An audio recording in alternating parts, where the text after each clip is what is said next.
Four black ships appear on the horizon. The year is 1853. Japan has remained isolated from the rest of the world for over 200 years. No one is allowed to enter. No one is permitted to leave. The consequence for attempting to do so is death. Within 15 years, Japan will progress from a medieval society to constructing railways. Within 50 years, they'll beat Russia in a war. Within 90 years, they'll destroy Pearl Harbor and draw America into World War II. How does a country change this quickly? The answer is in a tale which begins 40,000 years ago, when early humans ventured across icy oceans to reach these mysterious islands. The earliest humans to arrive in Japan were not Japanese themselves. They were Ice Age hunters who traversed on land from the mainland of Asia. These pioneers introduced something truly remarkable: agriculture. Small villages covered the islands for thousands of years. Rice was cultivated, pottery was created, and simple lives were led. However, around the year 300 AD, things changed. A dominant clan, the Yamato, began to move in. They held a hidden advantage.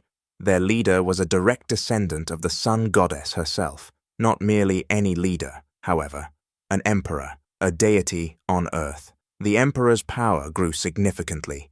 He established a magnificent court that included nobles, artists, and scholars. In 552, Buddhism was introduced from Korea, bringing with it new ideas regarding life and death. The court embraced Chinese culture, adopting their writing styles, clothing, and even aspects of their governance. The emperor held power from his golden palace in Kyoto for 400 years. Nobles composed poems, painted scrolls, and indulged in luxury. However, there was a significant problem. While the court engaged in political maneuvering, the rural areas were declining. This is where the tale takes its first turn for the worse. The emperor's grip on power was slipping, and he was unaware of it. Warlords in the region began taking land. They constructed personal militias of fighters known as samurai. These were not ordinary fighting men. Samurai followed a strict code of conduct. They would choose death over dishonor. Furthermore, they exhibited exceptional skill with their curved swords, known as katanas. Two of the strongest clans there were, the Minamoto and the Taira. They despised one another. In 1160, their competition turned into war. The Minamoto clan emerged victorious, but their leader did something astonishing. Rather than taking on the throne of emperor, he established a whole new form of government. Yoritomo Minamoto persuaded the emperor to grant him the title of shogun, highest military commander. Japan now had two leaders. The emperor retained his luxurious palace and religious rituals, but the shogun controlled the actual power. This lasted for 700 years. The skills of the samurai were to be put to their ultimate test. In 1274, the army that was most feared in all of history was launched against Japan. The Mongols had taken China, Korea, and half of Europe. Now Kublai Khan desired Japan. The Mongol armada was enormous, 900 ships with 40,000 warriors. They landed on the island of Kyushu and encountered a small army of samurai. The Japanese were 10-1 outnumbered. It seemed impossible. Then the extraordinary occurred. A typhoon struck. The Mongol fleet was completely destroyed. The Japanese referred to it as kamikaze, divine wind. It was as if God himself had saved Japan. 7 years after that, the Mongols attempted it again. Same result. Another typhoon destroyed them. Japan was secure, but the expense of defending it had ruined the government. Samurai soldiers who fought did not receive wages. They were angry.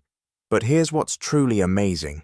Japan was on the verge of its most turbulent times, and out of that turmoil would come something remarkable.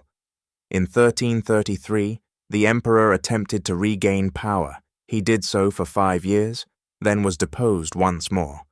The nation broke into conflicting factions. Local warlords known as daimyo sliced up Japan like a pizza, each claiming their share. This was the era of the ninja. These stealthy warriors performed assassinations and spy work. Buddhist monks were turned into warriors using deadly instruments. Japan was self-destructing. Then, in 1543, something occurred that turned things around. A Portuguese vessel was wrecked on a tiny Japanese island after being blown off course. 3 European merchants stumbled ashore. They were the first Europeans to ever step onto Japanese soil. These Portuguese introduced 2 items which would redefine Japanese history: guns and Christianity. Firearms were new to the Japanese. These weapons created madness among the local warlords. Within 13 years, more than 300,000 guns were used in Japanese civil wars. One warlord was wiser than the others. Oda Nobunaga didn't merely purchase guns, he acquired the skill to manufacture them. He made his armies learn European methods. He was invincible. By 1582, he had nearly conquered all of Japan. Then he was betrayed and assassinated by one of his own generals. But Nobunaga's vision did not perish with him. One of his followers, a peasant who became a samurai, succeeded him. His name was Toyotomi Hideyoshi. This man from the common people finished what his master began. He unified Japan. Hideyoshi passed away in 1598, leaving a young heir. 5 great daimyo vowed to guard the youngster until he reached manhood. But vows are not too hard to forget when titles are on the line. The most cunning among these 5 was Tokugawa Ieyasu. In 1600, in the Battle of Sekigahara, he defeated all his rivals in a single day. Japan had a new master. The Tokugawa shogunate would dominate for 268 years, but they first wanted to address a problem that had been building for decades: foreign influence. Christianity was spreading rapidly in Japan. Some daimyo had converted to receive favorable treatment on guns. Portuguese missionaries were present everywhere. The Tokugawa perceived this as a challenge to their authority. In 1638, they prohibited Christianity outright, and then in 1639, they did something that had never been done in history before. They shut down the whole country. This was sakoku, the closed country policy. No one from outside could come into Japan. No Japanese could go out. Anyone who attempted it was executed. The only exception was a small Dutch trading outpost on an artificial island in Nagasaki harbor. For more than 200 years, Japan isolated itself from the world entirely, and something remarkable occurred. With no foreign wars to wage, the nation thrived. The population doubled to 30 million. Cities expanded. Art developed. The economy flourished. Japan created its own distinct culture. Kabuki theater, haiku poetry, woodblock prints, and the tea ceremony. But isolation came with a price. While Japan perfected its traditional arts, the rest of the world was having an industrial revolution. Steam engines, factories, modern weapons. Japan was falling behind and didn't even know it. By the 1850s, cracks began to appear. A famine struck. The government was unable to manage the situation. Certain Japanese intellectuals, who were capable of reading Dutch literature, began to explore Western science and technology. They recognized that Japan was facing a crisis. Then on July 8, 1853, 4 black ships entered Tokyo Bay. They were American warships led by Commodore Matthew Perry. He had a straightforward message for Japan: open your ports for trade, or we'll open them for you. The Japanese had never heard of ships like these. They were steam-powered, not wind-powered. They carried huge cannons. The shogun's ministers panicked. Japan's army was still fighting with swords, spears, and outdated guns. After the country entered its long period of isolation, firearm production largely had stagnated, and the weapons became somewhat outdated. These guns were less advanced than the rifles used by Western militaries of the time. They had no alternative but to comply. This changed everything. After 200 years of seclusion, Japan was brought back into the world. and lots of Japanese were angry about it. Two significant domains in southern Japan, Choshu and Satsuma, could not tolerate this disgrace. They united and convinced the young Emperor Meiji to issue a decree, an end to the Tokugawa shogunate. Civil war broke out in 1868. The army of the shogun was defeated. The emperor went to Edo, renamed the capital Tokyo, and regained authority after 700 years of military dictatorship. But the catch is that the new government didn't attempt to drive out the foreigners. They chose to meet them on their ground. Meiji Restoration started the fastest change in human history.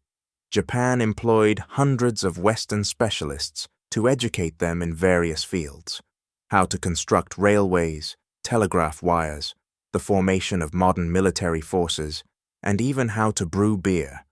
The government posted students overseas to study in Europe and America. They constructed universities, factories, and shipyards. Japan transformed from a medieval society to a modern industrial country within a mere 20 years. Modernization was expensive, however. The samurai class was eliminated. These proud warriors who had dominated Japan for centuries were suddenly without work. In 1877, they revolted. The government suppressed them with a modern army equipped with rifles and cannons. The samurai days were gone. The days of the modern Japanese military had come. Leaders in Japan learned a bitter lesson from the West. Only the strong survive. They glanced across Asia and witnessed the European powers slicing up China like a turkey. They figured Japan needed colonies as well. In 1894, Japan waged war on China over Korea. Everyone believed that China would easily win since it had such a larger army. But Japan's new military destroyed the Chinese army. The world was surprised. An Asian country had beaten a great power with the use of Western techniques.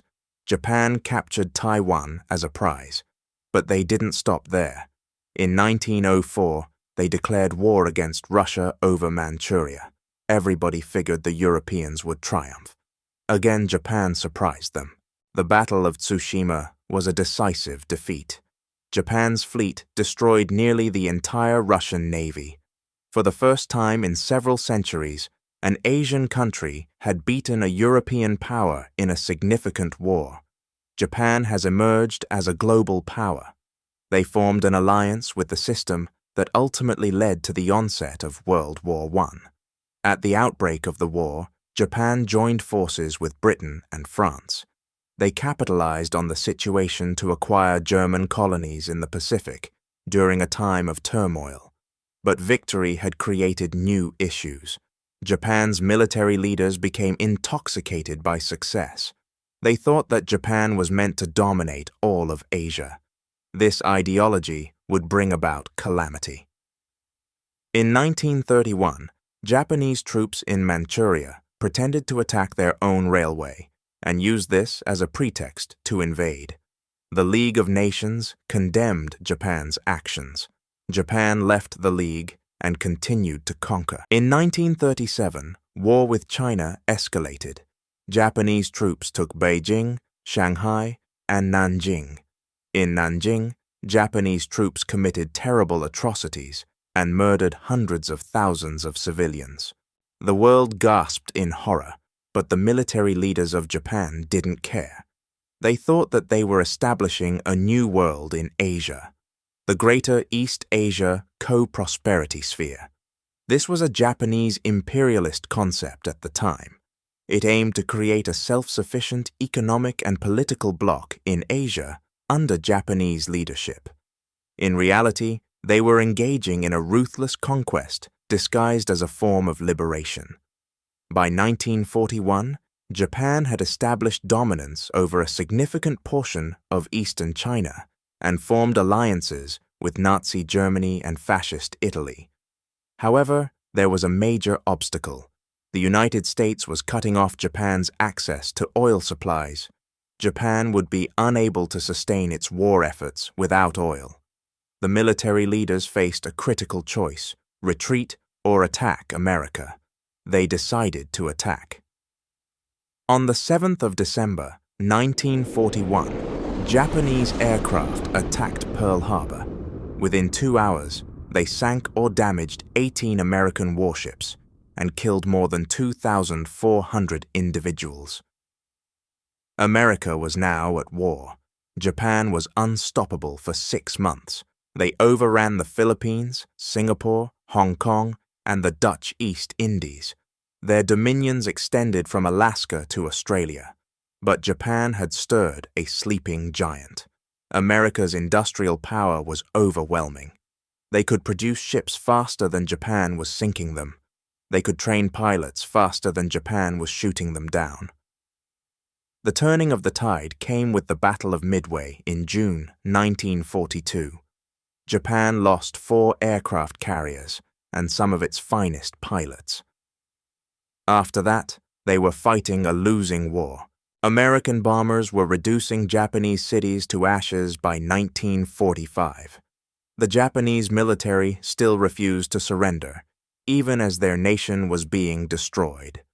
Then, on August 6, 1945, one American bomber released a single bomb on Hiroshima.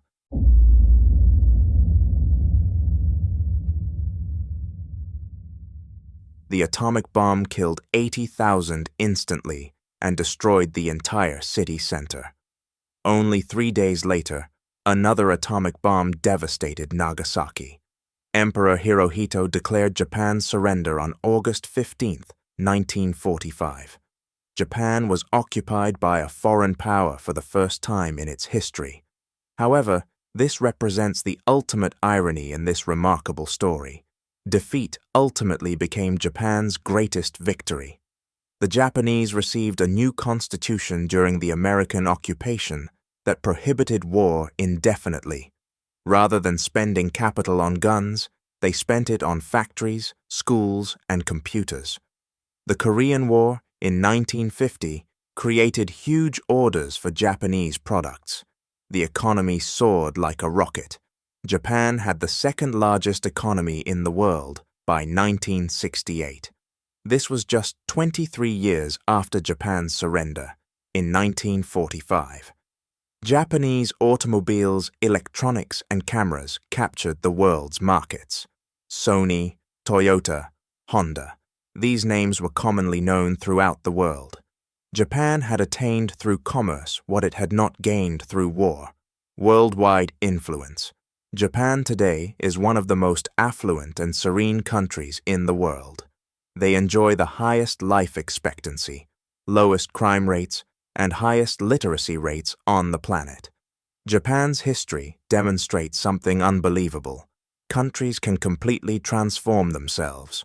From feudal isolation to a modern democratic society, from warlike aggressor to peaceful trading partner, Japan has reinvented itself time and again.